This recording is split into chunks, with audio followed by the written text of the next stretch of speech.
Hello friends, welcome back to Filmy Treasure. आज मैं जिस हॉरर मूवी के बारे में बताने जा रही हूँ उसका नाम है स्माइली। मूवी की शुरुआत में हम देखते हैं एक लड़की बेड पर लेटकर फोन चला रही है। तभी एक छोटी लड़की डरावना मास्क पहनकर उसे डरा देती है और फिर कंप्यूटर के पास जाकर चैट करने लगती है। वो बड़ी लड़की एक बेबी सीटर है उस छोटी लड़की की। जब बेबी सीटर छोटी लड़की से पूछती है वो किससे बात कर रही है तो छोटी लड़की बताती है वो एक ऑनलाइन वेबसाइट है जिसका नाम है हाइड और इससे हम दुनिया के किसी भी अनजान आदमी से वीडियो चैट कर सकते हैं। तब बेबी सिटर उसे कहती है कि वो इस तरह की साइट का यूज न करे। तब छोटी लड़की उसे स्माइली नाम के सीरियल किलर के बारे में बताती है जिसने अपने आंख और मुंह को सिलकर चेहरे को स्माइली बना दिया था। वो उसे बताती है अगर कोई चैट में I did it for lulz 3 बार लिखता है तो स्माइली उसके पीछे प्रकट होकर उसे मार देगा। बेबी सिटर अपने घर जाकर हाइड नाम की वेबसाइट पर चैट करती है। उस वेबसाइट पर उसे चश्मा पहना हुआ एक लड़का दिखाई देता है। बेबी सिटर से चैट करते समय वो लड़का 3 बार I did it for lose लिखता है। तभी पीछे से स्माइली आकर बेबी सिटर को अपने चाकू से मार देता है। एशली एक कॉलेज स्टूडेंट है। उसके फादर उसे कॉलेज छोड़ने आते हैं। तब वो उनसे कहती है कि वो अपने आप को संभाल लेगी और बाय बोलकर अंदर चली जाती है। अंदर जाने के बाद एशली अपने नए रूममेट प्रॉक्सी से मिलती है। प्रॉक्सी उसे पार्टी के बारे में बताकर इनवाइट करती है। एशली पार्टी में जाने के लिए मान जाती है। पार्टी में एशली जेन और मार्क से मिलती है। प्रॉक्सी एक पढ़ाकू लड़के को ढूंढकर एशली को बताती है कि वो लड़का बाइंडर है जो कि उनके ही कॉलेज में पढ़ता है। वो एशली को उससे बात करने के लिए कहती है। जब एशली उससे बात कर रही होती है तो जेन और उसके दोस्त उन्हें बीच में ही टोक देते हैं। वो बाइंडर को पेडोबियर बुलाते हैं और उससे पूछते हैं कि वो इस पार्टी में क्या कर रहा है। जब पार्टी के बाकी लोगों को पता चलता है कि बाइंडर एक पेडोबियर है तो सब उसे चिढ़ाने और परेशान करने लगते हैं जिससे वो पार्टी छोड़कर चला जाता है। एशली प्रॉक्सी से बाइंडर और पेडोबियर के बारे में पूछती है। प्रॉक्सी कहती है उसे ये नाम इसलिए दिया गया क्योंकि उसने बोर्ड से जुड़ी कोई शिकायत की थी। अगले दिन एशली जैसे ही उठती है उसे पता चलता है कि वो क्लास के लिए लेट हो गई है। जब वो क्लास पहुंचती है तो प्रोफेसर क्लेटन बता रहे होते हैं कि ये लेक्चर जरूरी क्यों है। जब प्रोफेसर पढ़ा रहे होते हैं तो उसका एक क्लासमेट बगल वाली लड़की से पूछता है कि क्या उसके पास पेन है। पेन लेने के बाद वो लड़का उस लड़की से कहता है कि तुम्हारी खुशबू बहुत अच्छी है। ये सुनकर लड़की हंसने लगती है। लड़की की हंसी सुनकर प्रोफेसर अपना ध्यान उनकी तरफ कर देते हैं। प्रोफेसर मार्क से उसका नाम पूछकर प्रश्न का उत्तर देने के लिए कहते हैं। मार्क बताता है कि क्लास इसलिए जरूरी है क्योंकि इसे अटेंड करना चाहिए। ये सुनकर सारी क्लास उस पर हंसने लगती है। बाद में एशली इस प्रश्न का सही जवाब देती है। बाद में एशली प्रोफेसर को रोककर उनसे लेट आने के लिए माफी मांगती है और उनसे पूछती है कि क्या उसे इस सेमेस्टर के सारे असाइनमेंट एक साथ मिल सकते हैं। प्रोफेसर उसे बताते हैं कि सारे असाइनमेंट्स वेबसाइट पर अवेलेबल हैं, पर वो उससे ये भी कहते हैं कि उसे आराम करना चाहिए। एशली कॉलेज से आकर अपने रूम में वापस आती है जहाँ प्रॉक्सी उसका स्वागत करती है। एशली उसे बताती है कि उस रात के नशे के कारण अभी भी उसे चक्कर आ रहे हैं। प्रॉक्सी उसे बताती है कि उसने नशे की हालत में बहुत सारी पागलपन की हरकतें की थी। एशली को ये सब सुनकर बहुत शर्म आती है, पर प्रॉक्सी उसे बताती है कि उसे ज्यादा चिंता करने की कोई जरूरत नहीं क्योंकि बाकी लोग इंटरनेट के एक वीडियो को लेकर व्यस्त हैं और कोई उस पर ध्यान नहीं देगा। प्रॉक्सी उस वीडियो को चालू करती है जिसमें एक लड़का कैमरे के सामने बैठा हुआ है। जब वो उसके गाल पर लिखा हुआ कुछ पढ़ रहा होता है तभी पीछे से स्माइली आकर उसके गले पर चाकू लगाकर मार देता है। ये देखकर एशली बहुत डर जाती है और प्रॉक्सी से पूछती है कि क्या वो लड़का सच में मर गया है। प्रॉक्सी बताती है कि ये जानने का कोई तरीका नहीं है क्योंकि उस लड़के को कोई नहीं जानता और वो लड़का अभी तक ऑनलाइन भी नहीं आया। एशली पुलिस को फोन करने जाती है पर प्रॉक्सी उसे मना कर देती है। वो कहती है कि हम उस लड़के के बारे में कुछ नहीं जानते कि वो कौन है और कैसे मरा। थोड़ी देर बहस करने के बाद वो दोनों मान जाते हैं कि ये वीडियो फेक है क्योंकि किसी के लिए अचानक से प्रकट होकर किसी को मार देना संभव नहीं है। उस वीडियो को फेक मानकर वो दोनों भी ये करने का ट्राई करती है। वो दोनों किसी को ढूंढ रही थी जिस पर ये ट्राई कर सके और उन्हें एक लड़का मिल भी जाता है। उन्होंने चैट में I did it for lulz 3 बार लिखा। उसके बाद उस लड़के के पीछे स्माइली प्रकट होता है और उसे मार देता है। इससे दोनों लड़कियां बहुत डर जाती है। एशली रोने लगती है क्योंकि उसके कारण उस लड़के की मौत हो गई थी, पर प्रॉक्सी उसे समझाकर इस बात को सीक्रेट रखने के लिए कहती है। तभी एशली के फोन पर कॉल आता है। जब वो अपने फादर से बात कर रही होती है तो प्रॉक्सी उसके पीछे देखती है ताकि वो ये सीक्रेट किसी को बता न दे। फोन रखने के बाद एशली प्रॉक्सी को बताती है कि वो ये बात किसी को नहीं बताएगी। अगले दिन कॉलेज में एशली अभी भी डरी हुई थी। कॉलेज छूटने के बाद एशली लाइब्रेरी जाती है जहाँ वो बाइंडर से टकरा जाती है। वो लोग थोड़ी देर बात करते हैं और फिर जाने से पहले एक दूसरे को अपने फोन नंबर्स देते हैं। जब एशली अपने रूम में वापस आती है तो देखती है प्रॉक्सी सच कर कहीं जा रही है। प्रॉक्सी उसे बताती है कि हम दोनों जेन की पार्टी में जा रहे हैं। पार्टी पार्टी में एशली से अपनी ड्रिंक गिर जाती है, पर प्रॉक्सी उसे कहती है कि चिंता करने की कोई जरूरत नहीं क्योंकि यहाँ पर ड्रिंक्स फ्री है, और उसके लिए एक और ड्रिंक ला देती है। उसके बाद वो बाथरूम की तरफ चली जाती है। एशली भीड़ में मार्क एंड जैन को देखती है और उनसे बात करने के लिए चली जाती है। जैन उसे झूठ बोलकर परेशान करने का ट्राई करता है, पर वो परेशान नहीं होती। वो उनको एक मर्डर वीडियो दिखाती है जो कि वायरल हो गया था। जैन और उसके फ्रेंड्स उस पर हंस देते हैं क्योंकि उन्हें लगता है कि वो उनके साथ प्रैंक कर रही है। एशली उनसे पूछती है कि क्या उन्होंने इस लड़के को कहीं देखा है, और वो उसे बताते हैं कि उन्होंने इसे कहीं नहीं देखा, पर लड़के उसका मजाक उड़ाकर वहाँ से चले जाते हैं। जैन उसे भीड़ से निकालकर बात करने के लिए पूल की तरफ ले जाता है। वो उससे पूछता है कि उसने वीडियो में क्या देखा, तो वो उसे वीडियो के बारे में बता देती है। जैन उससे पूछता है कि क्या ये उसके कारण हुआ था, पर वो कुछ नहीं बताती। फिर जैन उसको बताता है कि उसने भी ये किया है जिसके कारण एक लड़का मारा जाता है। इससे एशली बहुत दुखी हो जाती है और उल्टियाँ करने लगती है। वो उसे बोलती है कि अब उसे घर जाना चाहिए। जैन उसे स्लीप ओवर या घर छोड़ने के लिए पूछता है, पर एशली उसे मना करके नशे की हालत में अकेले ही घर की तरफ निकल जाती है। जब वो अपने घर की तरफ जा रही होती है तो वो अपने पीछे किसी की आवाज सुनती है। जब वो पीछे देखती है तो वहाँ कोई नहीं होता, पर जैसे वो सामने देखती है वहाँ हाथ में चाकू लेकर स्माइली आ जाता है। इससे डरकर एशली अपने रूम की तरफ भाग जाती है और रूम में पहुँचते ही जल्दी से अपना दरवाजा बंद कर लेती है, पर वो देखती है कि स्माइली पहले से ही घर के अंदर है। स्माइली उसे पकड़ने का ट्राई करता है, पर उसके हाथ में सिर्फ उसकी शर्ट आती है। एशली रूम में जाना चाहती थी, पर वो सभी लॉक थे।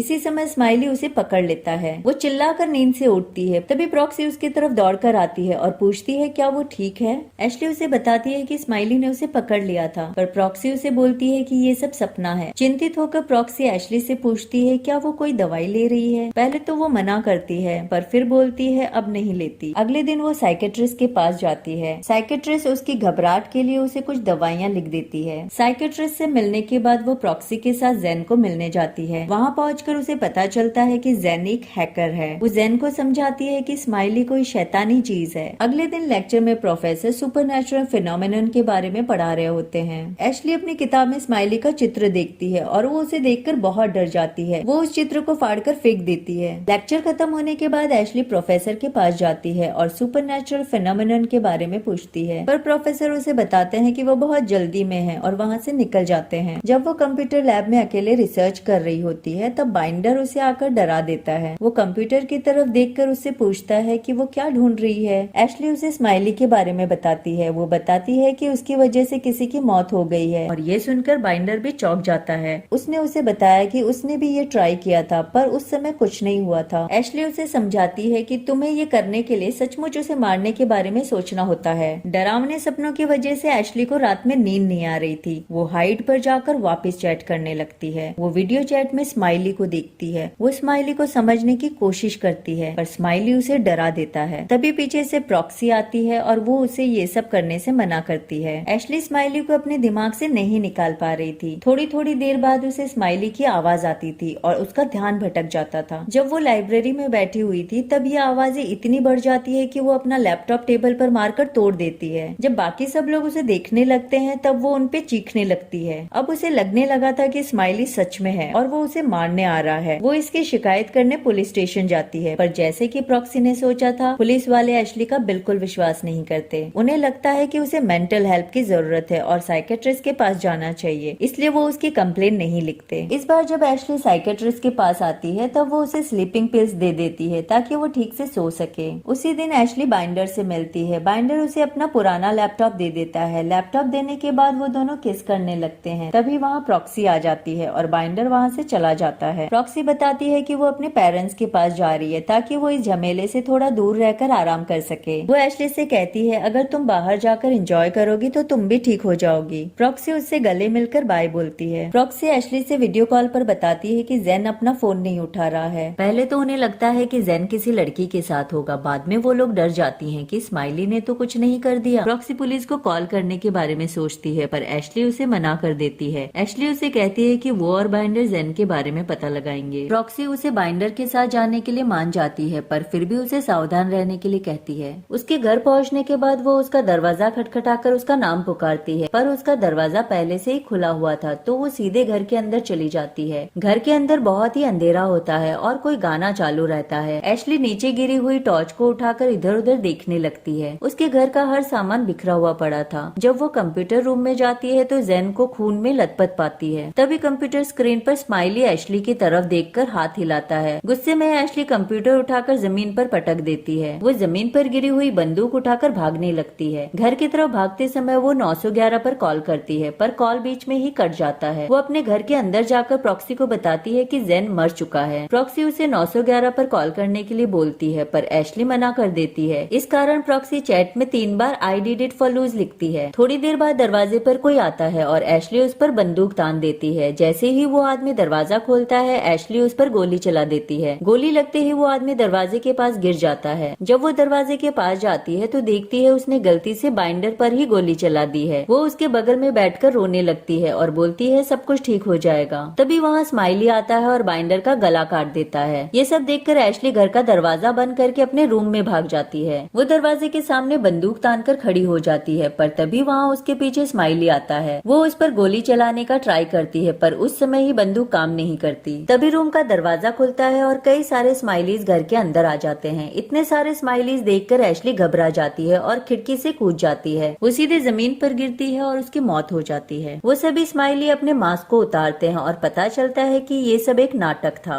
जिसमें बेबी सीटर भी शामिल थी। जेन, मार्क और बाइंडर भी अपने मौत का नाटक करते हैं। वो सभी पहले की ऑनलाइन किलर स्माइली के बारे में बात कर रहे होते हैं, जिसे कभी भुलाया नहीं जाएगा। बाइंडर सभी को वहाँ से जाने के लिए कहता है और जेन के अलावा बाकी वहाँ से चले जाते हैं। जेन वीडियो चैट पर प्रॉक्सी से बात कर रहा होता है। प्रॉक्सी उससे पूछती है कि हमने ये क्यों किया, तो मजाक में जेन चैट में I did it for lulz is a joke 3 बार टाइप करता है, पर तभी प्रॉक्सी के पीछे स्माइली उसकी आंखों में चाकू मारकर उसे मार देता है। उसके बाद वो स्क्रीन की तरफ हाथ हिलाकर कंप्यूटर बंद कर देता है और फिर ये मूवी यहीं पर खत्म हो जाती है। मूवी अच्छी लगी हो तो वीडियो को लाइक जरूर करें और चैनल को सब्सक्राइब करना बिल्कुल भी ना भूलें। मिलते हैं अगली वीडियो में।